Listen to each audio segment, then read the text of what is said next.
But for now, you know, did you actually see what was going on? In short, I'll summarise, the left essentially got quite a kicking. I would say that actually the centre seemed to hold on quite well, but it was the right side of the spectrum, basically, that got quite major gains. Of course, you've seen Macron over in France. He's responded by calling another election off the back of that. I'm joined now by pollster and Professor of Politics, Matt Goodwin.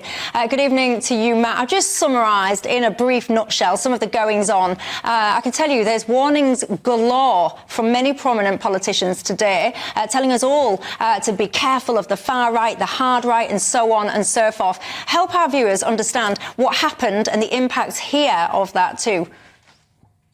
Yeah, well, great to be with you, Michelle. So we've had elections to the European Parliament, elections held across the European Union, and what we've seen really is the best result for what I would call national populist parties in the entire history of the European Union. Now, what do we mean by national populists? Well, we're talking about parties that, unlike the mainstream parties often, they prioritise the interests and the culture of the majority group against what they argue are a corrupt, neglectful, insular elite, which is no longer interested in the ordinary man and woman on the street. That's what they argue. Now, what's so significant about these elections, Michelle, is that you've seen people like Marine Le Pen in France, Alternative for Germany, the Austrian Freedom Party, Geert Wilders in the Netherlands, top the polls at these elections. And that's going to pile pressure on the European Union, not just to slash immigration and strengthen the borders, but also send more of those powers down to the nation states rather than keep hoarding power at the centre. So my last point here is we've been told ever since Brexit that Britain is the country that is struggling with populism and is struggling with chaos. Well, actually, Michelle, looks like the European Union is too. And should we be terrified about this? Because that's what some people are suggesting today. Apparently, it's a huge warning bell going off that we all need to heed.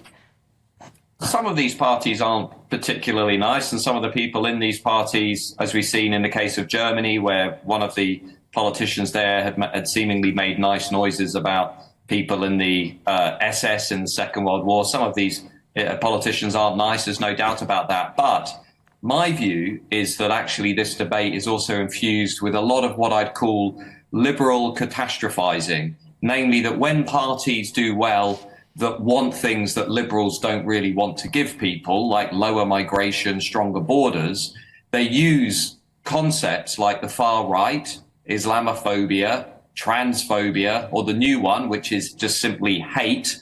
They use these concepts to try and shut down debate and discussion over issues that are entirely legitimate to talk about. And I think, to be frank, many voters now, Michelle, can sense that. They can sense that the national conversation is being constrained.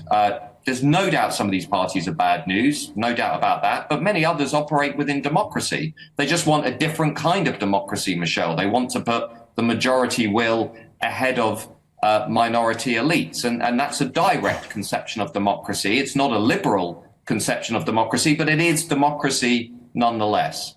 Interesting stuff. That's Matt Goodwin there, the Professor of Politics. Thank you for your time. George, are you terrified by this so-called surge in the so-called far right and hard right? I'm laughing, by the way, and I'm laughing just because I just think it's people just banding this term around all the time, and I think it's pretty ludicrous, but anyway. I actually think Matt made a very good point, which is, that term far right's often bandied about, too liberally, because these parties, some of them are different. Some of the people within them have some quite unpleasant views and have expressed those. But you have to separate that out from the people that voted for them. And the truth is, what most people realised is that these were European elections. They regard the European Parliament as a bit of a joke, as we used to when we were in the EU. And they're using this as an opportunity to register a protest vote. And it's a protest against a cosy consensus within the establishment. It's a rejection of sort of EU control and the undermining of national democracy. And it's also, undoubtedly as well, partly driven by concerns about immigration. And we're not the only country in the world that's experiencing a lot of asylum seekers and so on. Other countries in Europe are too. So I think you've got this combination of things that have driven people to register a protest vote in an election that they don't think matters. So we shouldn't read too much into to it, but we also shouldn't ignore it. And that's where I think Emmanuel Macron, it's a surprising decision to go and have an election. He would have been better to let things calm down, because then he probably would have found national politics would return to normal. But to do it when they've got a spring in their step and momentum is a rather peculiar judgment, in my view. Yeah, I've got to say as well, so Marine Le Pen's party basically got double of what Macron got. That's why he has perhaps panicked in the way that he has. Let me just show you, before I bring Zoe in, some of the responses that people have been busily tweeting out about these outcomes here in the UK. So let's have a look. So Dawn Butler, for example, she has some harsh words to say on that. So this is Diane Abbott. This is the far-right surge in European countries. It's clear that some would like to replicate that here in Britain. That one there was Diane Abbott. Next one. Let's have a look at what Jeremy Corbyn has to say. The far right is rising across Europe because politicians on both sides have pandered to their rhetoric and normalised their idea. The only answer to hatred is hope. We've got to stand up to racism, defend refugees and inspire people to believe that a kinder world is possible. Dawn Butler, I could tell you, she's tweeted out, we were all warned about the rise of the far right and incels, in massive capital letters that bit. The attack on work feeds into this dangerous rhetoric. The surge in support for the far right across Europe is a warning for us all. Farage and Reform. Some Tories should be nowhere near power. What do you think to some of that, Zoe? Well, I think George made a good point about the specific context around these elections and how with the European election, people, were, in many cases, were registering a protest vote, and Macron kind of making the political calculation to go early to the French population in the hope that actually, when it comes to people voting for the government in France, they will consider their vote more and perhaps won't lodge a protest vote. Will think kind of more, think more carefully about what they actually want to see in France. I think it's also possible to kind of overstate some of these gains. Actually, the Identity and Democracy Party, I mean, if you look at the composition, it's barely larger than the Greens within the European Parliament. It's well under half the size of the centre-left. And it's about a third of the size of the centre-right group. So you were right, Michelle, actually, the centre really does hold on, and that's where the vast majority of the votes are. But, as a progressive, I do find it quite alarming.